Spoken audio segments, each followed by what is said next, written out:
Ассаламу алейкум, вы на канале Черкасиан Медиа.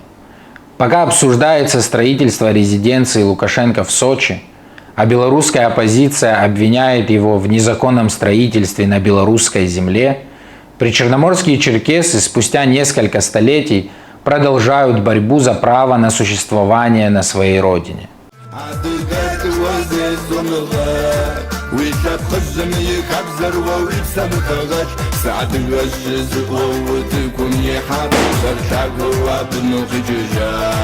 В сети распространились материалы, связанные с возникшими проблемами у коренного населения, за которыми последовало их обращение к Кабардино-Балкарскому правозащитному центру. В обращении говорится, что они, жители шапсугских аулов, расположенных на территории Лазаревского района города Сочи, обращаются за помощью в решении возникших проблем с Сочинским национальным парком. Вынудило к подобному обращению, по их словам, отсутствие мер прокурорского реагирования в лице природоохранного прокурора. Ранее было опубликовано видео, где жители рассказывают, что уже 2 месяца не могут получить доступ к своим пасекам и ставят вполне логичные вопросы. И даже шапсуг в графе национальности не спасает. Это шапсуги, которые столько пережили, вы бы посочувствовали бы им, вместо того, чтобы оскорблять их. Зачем какие-то вопросы, которые могут помешать развитию? У них они пытаются сохранить свой этнос,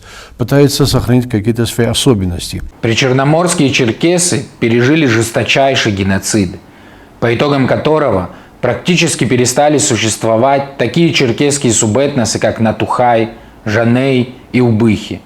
А шапсугов, которых до войны насчитывалось около 300 тысяч, на родине сегодня проживают около 5000. Изменение названий в Западной Черкесии в честь завоевателей, затем краткосрочные уступки в виде Шапсугского национального района, образованного в 1924 году, который ликвидируется 27 мая 1945 на фоне победы над фашизмом, а округ переименовывается в честь одного из захватчиков этих территорий, командующего Черноморским флотом в годы завоевания Черкесии адмирала Лазарева. Перед развалом Союза 1 декабря 1990 года прошел первый съезд причерноморских черкесов, где приняли декларацию по сути о восстановлении Шапсугского национального округа. Однако эта инициатива так и не нашла поддержки властей. Напротив, все дальнейшие шаги направлены на то, чтобы вытеснить оставшееся черкесское население с естественного ареала своего обитания. Примеров можно приводить массу. Начиная от обещаний в газификации в преддверии Сочинской Олимпиады, которую так и не провели. В любом случае, говорят, у вас газ будет до 2014 года, до Олимпиады. Олимпиада прошла. После Олимпиады представители ТОСа, Шхафит и Тихоновка были на встрече с представителем управ делами президента. Когда первый представитель зашел, они сказали, что вы нас дезинформируете. Достали какую-то книгу по документам, вроде бы как у нас газ был. А во время Олимпиады ходили и говорили, вы своими дровами не топите, чтобы дыма не было видно, что город Сочи, олимпийский город, газофицирован. Мы разные, извините, честное слово. Кстати, теперь еще и разрешение необходимо на заготовку дров. Раньше с дровами проблем не было. У нас делянки были, тролливали, выписывали, как надо, все, и хорошие дрова. А сейчас надо идти находить валеж, еще этот валеж тебе выпишут, не выпишут, там территорию смотришь, где можно, где нельзя, и порода какая, и все. В общем, вот такие дела. До присвоения туристического бизнеса, который жители годами выстраивали, облагораживая территорию. Водопады, Сочинский парк, национальный парк, даже не знал, есть они или нету на этой территории. Наши водопады открыли сами жители этого аула Калеш Хаджико. Открыли, построили лестницы. Первооткрыватели, они работают в нашем лесничестве. Могу их даже поименно перечислить. Напсо Шабан, Ту Саид, Ту Шабан. Работает Коблев Асланбек, потом Тлиф Мадин. Вот эти люди, они первооткрыватели, строили по грудь в холодной ледяной воде стояли. Вода очень тут холодная, ледяная. Тут очень много сырости, очень много влажности. Вот эти своим горбом, балки такие тяжелые, они выстроили лестницу очень добротно. Каждый год она обновлялась. Раньше были здесь пешие маршруты. Такого наплыва отдыхающих туристов не было. Они тихо, скромно работали. И они вписывались в лоно природы. И в итоге люди, которые открыли эти водопады, им не разрешили, конечно, взять на 49 лет в аренду в пользование. Этого им не дали. Естественно, с каждым годом наплыв отдыхающих, известность наших водопадов становилась больше, известнее. И, естественно, тут уже и появился национальный парк, который озвучил, что это территория. Вот мы начинаем подъем на водопады. Здесь, вот с этой стороны, наши киоски, которые были аккуратно выстроены, цивилизованно выстроены.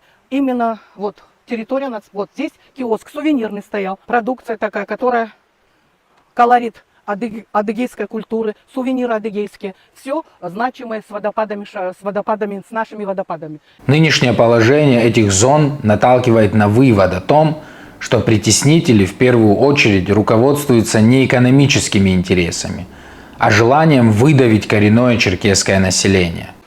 Вот смотрите, вот струечка, там всегда у нас был желобок, по которой вода стекала. Это чистейшая родниковая вода. Даже в самое засушливое лето она никогда не высыхает.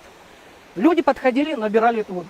Сейчас смотрите, нету подхода. Вон в том углу, в левом, там идет серебряный источник, вода проверенная, чистейшая, с ионами серебра, с частицами ионами серебра. Она очищает, омолаживает. Несмотря на неоднократные совещания, организованные по инициативе жителей аулов с представителями администрации города Сочи и руководством Сочинского нацпарка, положительных результатов не последовало. Обещания, данные руководством парка о беспрепятственном следовании к пасекам, не были исполнены.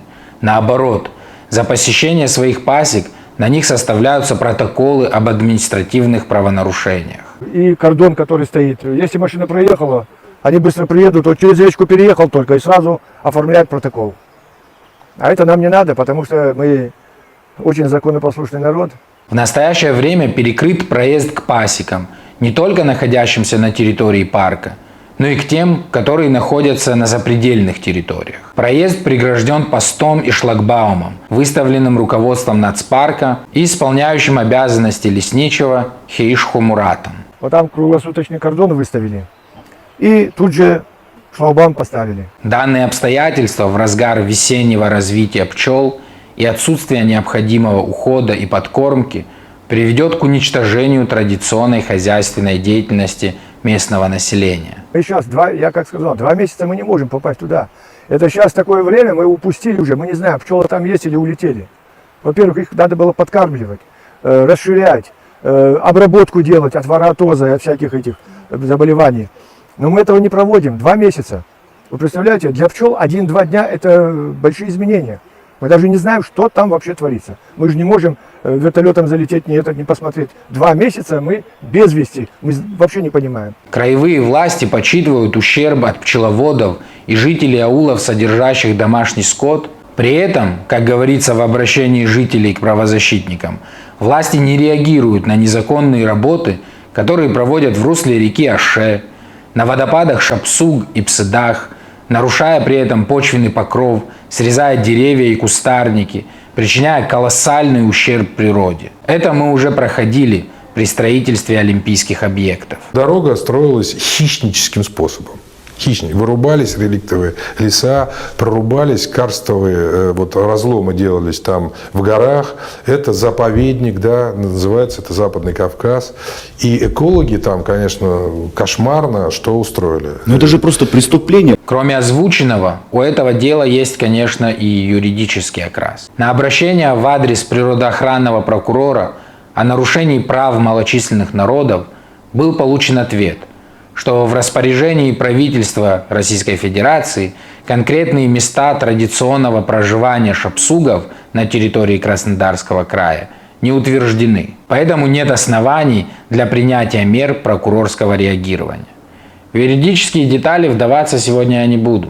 Лишь напомню, что конкретным местом традиционного проживания черкесов является вся территория Краснодарского края. Юридической частью, я надеюсь, займутся правозащитники и организации, а блогеры и медиаресурсы могли бы обеспечить общественный резонанс и хотя бы оказать поддержку жителям аулов и тем юристам, которые будут заниматься этим вопросом.